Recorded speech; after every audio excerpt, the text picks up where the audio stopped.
They say cops see it all, the lies, the blood, the things people do when they think no one's watching. But nothing prepares you for the day you arrest your own brother. And for Detective Daniel Reese, that was the day everything he believed about loyalty, justice, and family shattered. Because the truth behind the crime didn't just ruin his career. It destroyed his family. And it all started with one call. On a night he'd never forget. March 17th, 2019. Rain. Cold. The kind that clings to your skin no matter how many times you wipe it off.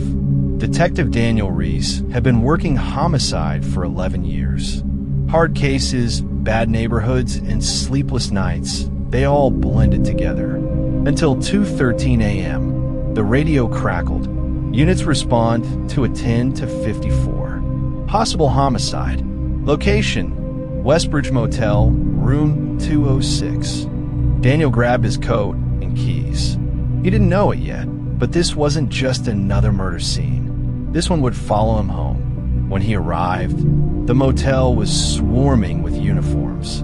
Blue and red lights reflected off puddles like nervous heartbeats.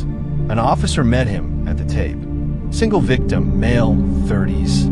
Shot once in the chest. Room's a mess. Daniel ducked under the tape and stepped inside. The smell hit first. Copper and cheap bleach. The kind of smell you don't forget. A body lay on the carpet near the bed. Male, late 30s. Dressed like he'd been out drinking. Empty bottle on the table. Wallet missing. But something on a nightstand caught Daniel's eye. A photo. Two young boys standing side by side, grinning in front of fishing boat. And scribbled on the back, "Me and Nate, summer 92. Daniel froze. Because Nate wasn't just a name. It was his brother. Nathan Reese was 3 years younger than Daniel. Same eyes, same temper, same stubborn streak that got them both into trouble as kids. But while Daniel went into law enforcement, Nate went the other way. Trouble with drugs, small-time theft, a few stints in rehab. Daniel had bailed him out more times than he could count. But this time felt different. This time, Nate wasn't calling for help. He was in the file. Daniel pulled up the motel's security footage. The grainy feed showed two men entering room 206 around midnight. One matched the victim. The other had Nate's build. An hour later, the second man left alone. Head down. Hood up. Daniel stared at the screen. His pulse slowed. He didn't want to believe it, but the timestamp didn't lie. By morning, there was an arrest warrant. Daniel tried to stay off the team, but internal affairs insisted. Conflict of interest or not, he was the only one who knew where Nate might go.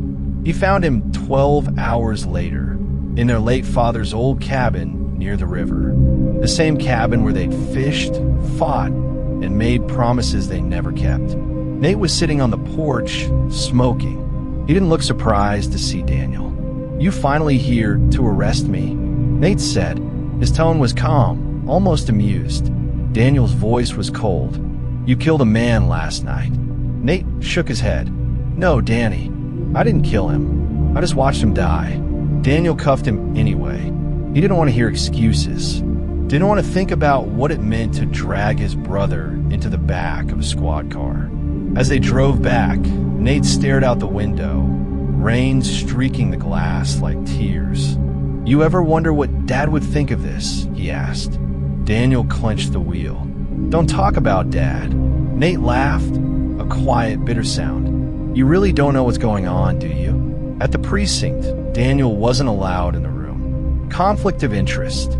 Rules. He watched through the glass as his brother sat across from Detective Carter. Cool, cocky, still wearing that same smirk. Carter dropped a photo of the victim on the table. Name was Patrick Hale. "You were the last one to see him alive." Nate leaned forward. "I didn't kill him." "Then why'd you run?" "Because I knew you'd think I did." Carter pressed. "Why were you there?" Nate hesitated, then said something Daniel didn't expect. "I was there to stop him." Patrick Hale, the victim, wasn't random. He was an accountant. Clean record. Married. 2 kids. But his financials told another story. Large cash withdrawals every few weeks. No trace of where the money went. When forensics pulled a partial print off the gun, it wasn't Nate's. It belonged to someone else. Someone from inside the department. Detective Carter called Daniel into her office. "We need to talk about your brother's story," she said. He frowned. "His story?" She slid a file across the desk. "Patrick Hale was laundering money for one of our own." The file was thick. Bank records, wire transfers, offshore accounts. At the center of it all, a single name Daniel never expected to see. Lieutenant Ray Coleman, Daniel's former boss, his mentor, the man who taught him everything about being a cop. Coleman had retired 2 years earlier, living quietly in Florida. But the money trail was fresh. Hundreds of thousands wired through Patrick Hale shell companies. And Nate's fingerprints? They'd been found on one of those bank envelopes. Daniel stormed back into interrogation. "Who are you protecting?" he demanded. Nate looked up. "You really want to know? Tell me." Nate's smile faded. "It's not who I'm protecting, Danny. It's who you're working for." That night, Daniel couldn't sleep. He sat in his car outside the station, reading old case files.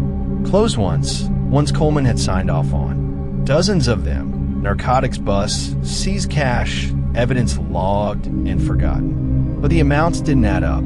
Hundreds of thousands missing. Coleman had been skimming for years. Patrick Hale was the accountant keeping the books clean. And Nate? He'd found out.